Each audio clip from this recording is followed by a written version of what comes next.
Greetings to Africans on the continent and across the global African family. Welcome to Voice of Sovereign Africa. My name is Amara Nkosi.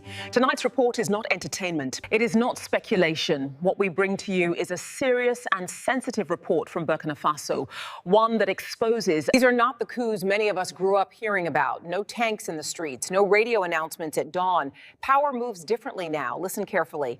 Modern coups move differently. They operate quietly. They rely on encrypted messages, proxy actors, foreign coordination, and regional safe havens. They unfold in shadows rather than on streets. And when they fail, they often fail before the public ever hears a sound.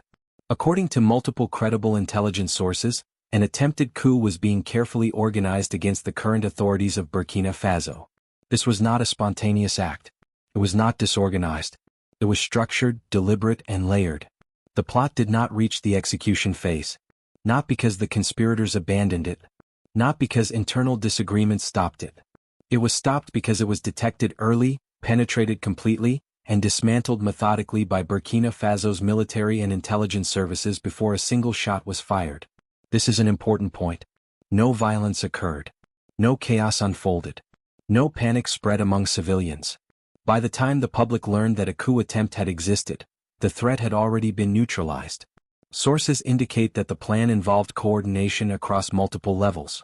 Operatives inside Burkina Faso were allegedly in contact with external actors operating outside the country's borders. Communication channels were active. Strategy discussions were ongoing. Adjustments were being made as conditions evolved. Targets were identified. Among the objectives reportedly discussed were strategic military installations, including a drone command and control center, as well as key figures within the national leadership structure. These were not symbolic targets. They were operational targets meant to weaken command, disrupt response capacity, and create confusion at the highest levels. What the plotters failed to understand was this: they were never operating unseen. Burkina Faso's intelligence services had already penetrated the network. Messages were intercepted. Movements were monitored. Links between internal and external actors were mapped. Each layer of the operation was observed long before it reached a point of action. There is growing belief among informed observers that the country's leadership was aware of the threat days before arrests were carried out. This awareness allowed security forces to act without urgency, without emotional reaction, and without public disruption. This was not a rushed response. It was a controlled response. At approximately 11 p.m., coordinated arrests were conducted across multiple locations. There was no gunfire. No confrontation. No visible security presence that would alarm the public. Suspects were taken into custody calmly and professionally. During interrogation, material recovered from the suspects' own devices confirmed what intelligence services had already uncovered.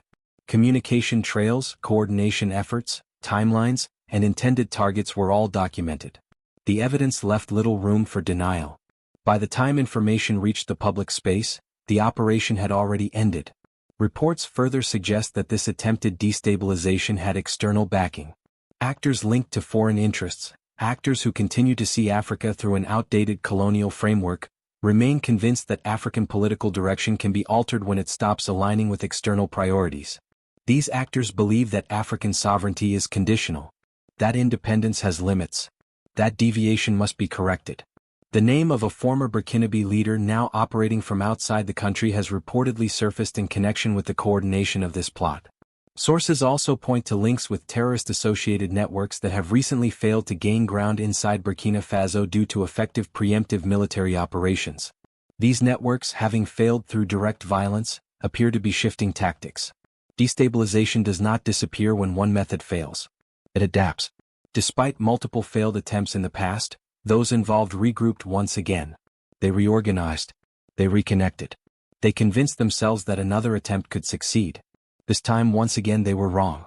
Their effort was stopped by men who remained vigilant, disciplined, and loyal to the state. From the earliest days of the current leadership, it was made clear that Burkina Faso would no longer be defended by fragmented structures or compromised institutions. The leadership surrounded itself with individuals chosen for capability, not convenience. Loyalty to the people replaced loyalty to external approval. These men swore an oath not only to a leader but to a population. Today that oath was tested. And it held. The coup attempt was defeated without bloodshed. When news of the foiled plot began to circulate, the response from the population revealed something crucial. There was no fear. There was no retreat indoors. There was no silence. Instead, there was mobilization. In cities such as Bobo-Dioulasso, citizens gathered late into the night at public squares. They did not wait for official instruction. They did not wait for televised addresses. They came out on their own. What they expressed was not confusion. It was clarity. They declared support for the current leadership. They rejected any return to an era marked by manipulation, instability, and imposed suffering. For many, this moment symbolized something larger than the failure of a coup. It symbolized a psychological shift. A people who once waited to see who would take power were now defending the direction they had chosen. No hour, it seems, is too late to answer a call for mobilization. On the night of January 3rd, moving into the early hours of January 4th, a massive gathering formed at TFO Amoro Square. Under the coordination of citizens' watch groups, demonstrators delivered a unified message. Destabilization will not be tolerated. Interference will not be accepted. The era of silent submission is over. Voices from the crowd spoke openly. They spoke of bitterness toward those who repeatedly conspire against national progress. They spoke of fatigue with endless cycles of sabotage. They spoke of refusal. Refusal to return. Refusal to forget. Refusal to surrender hard-earned momentum. Youth voices were especially prominent. Many spoke of tangible development they had witnessed over recent years. They pointed to visible changes. They questioned how anyone could oppose a direction that has produced real movement. Their message to those plotting was blunt and unfiltered. They expressed no fear.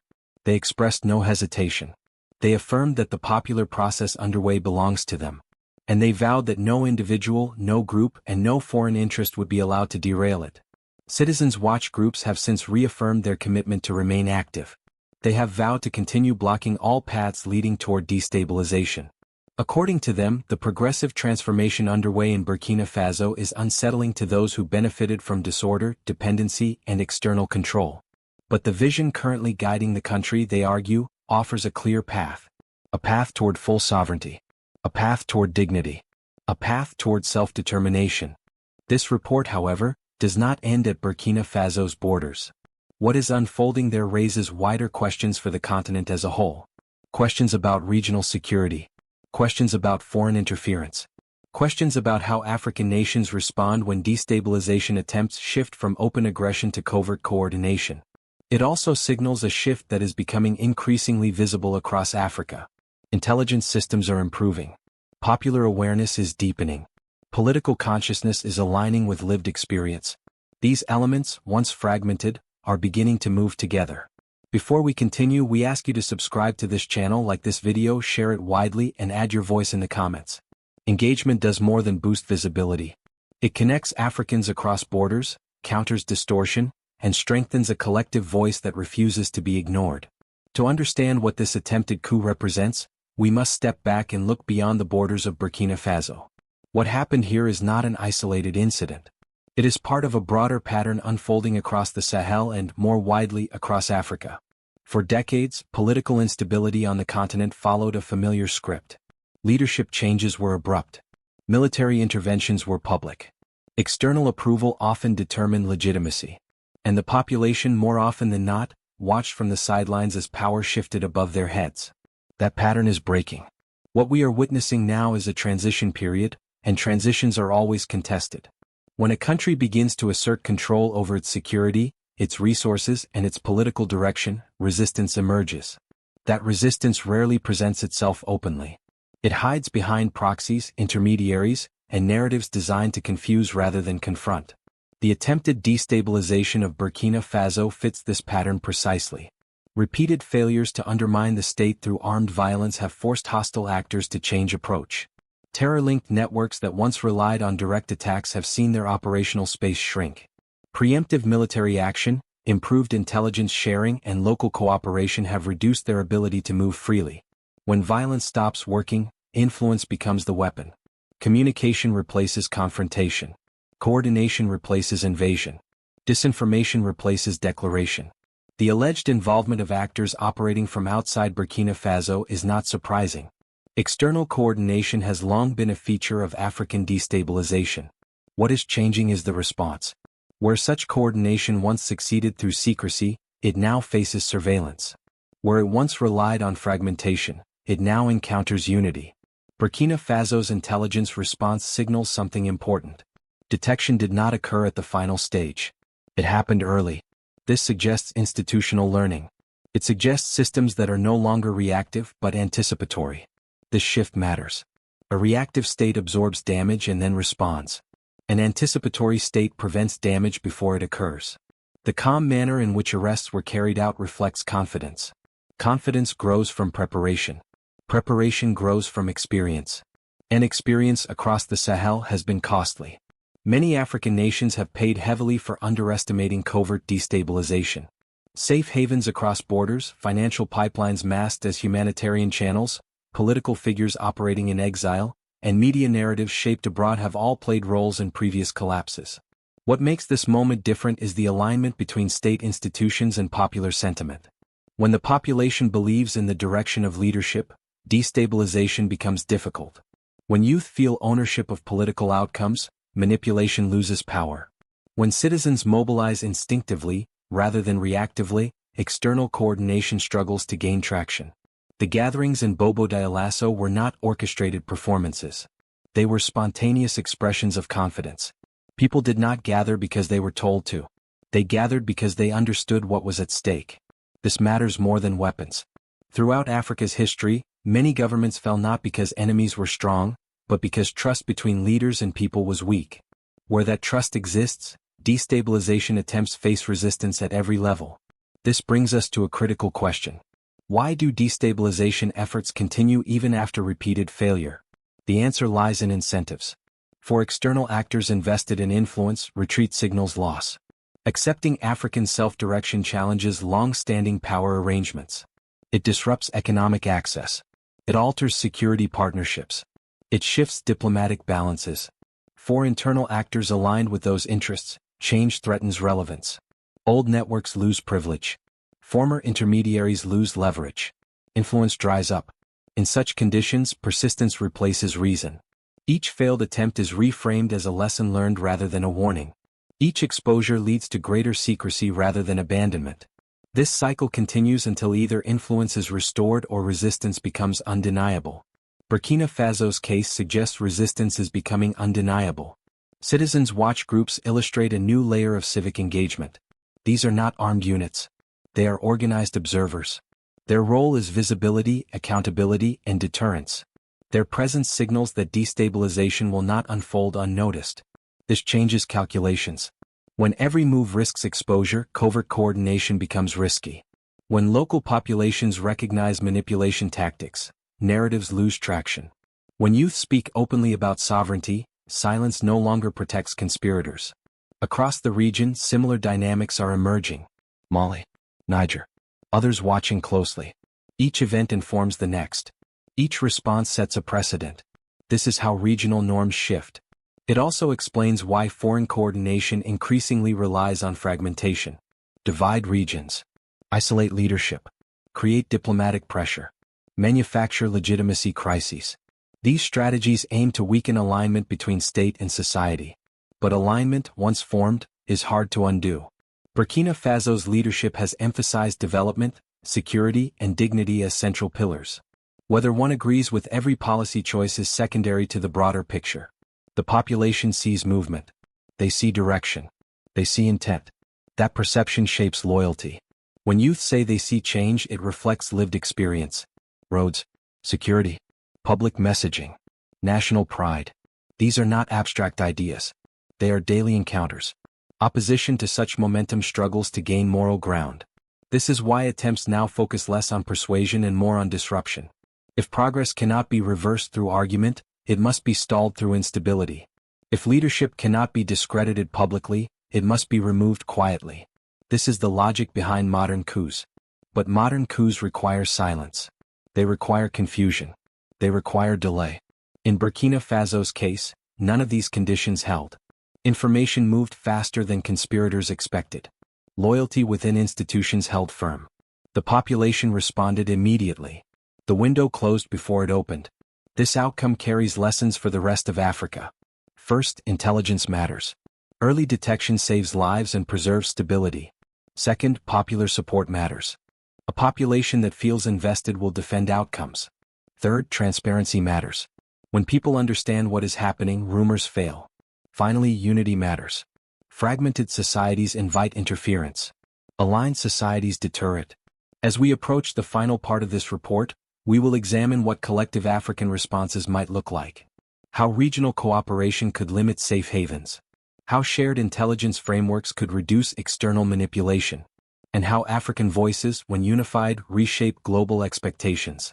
As we move into the final part of this report, it becomes necessary to shift our focus from the specific event in Burkina Faso to the wider responsibility facing Africa as a whole. What happened here is a warning, but it is also a lesson. A warning about how destabilization has evolved. A lesson about how it can be resisted. The attempted coup against Burkina Faso did not fail by chance. It failed because conditions that once enabled such operations are weakening. Silence is breaking. Awareness is spreading. And coordination among African people is growing stronger. For decades, destabilization succeeded because it thrived in isolation. One country at a time. One crisis at a time. One narrative at a time. Each nation was treated as a separate case, disconnected from its neighbors, disconnected from shared history, and disconnected from collective destiny. That approach no longer holds. The challenges African nations face today cross borders. Terror networks do not respect national boundaries. Financial flows move through regional corridors. Political actors in exile operate across jurisdictions. Disinformation spreads instantly across digital platforms. Responses must match this reality. One of the most critical lessons from Burkina Faso's experience is the value of early intelligence cooperation. Detection happened before execution. This implies information sharing, internal coordination, and trust within institutions. When intelligence agencies work in isolation, blind spots form. When they collaborate, patterns emerge. African nations benefit when intelligence becomes regional rather than purely national. Shared threat assessments, cross-border monitoring, joint training, coordinated responses. These are not signs of weakness. They are signs of maturity. Equally important is the role of popular awareness. The rapid mobilization of citizens following the foiled coup demonstrates a population that understands what is at stake. This awareness did not appear overnight. It was cultivated through messaging, visibility, and lived experience. People defend what they believe belongs to them. This is why civic engagement is not optional. It is a security asset. When citizens feel excluded from political direction, they disengage. When they feel ownership, they protect outcomes instinctively. Youth engagement stands out in this regard. Across the continent, young Africans are no longer passive observers. They are informed. They are connected. They question narratives. They compare realities. They recognize patterns of interference. When youth speak openly about sovereignty, it disrupts old assumptions. When they reject manipulation, it weakens external leverage. When they mobilize peacefully, it sends a message that cannot be ignored. Another lesson lies in restraint. The response to the attempted coup was firm but controlled. There was no overreaction. No public spectacle. No unnecessary force. This restraint preserved legitimacy. It prevented panic. It denied conspirators the chaos they needed. Stability is not maintained through force alone. It is maintained through confidence. Confidence comes from preparation. Preparation comes from institutions that learn. And learning requires honesty about past failures. Many African states are now confronting that history openly, acknowledging how interference occurred, identifying how vulnerabilities were exploited, and closing those gaps deliberately. This process is uncomfortable, but it is necessary.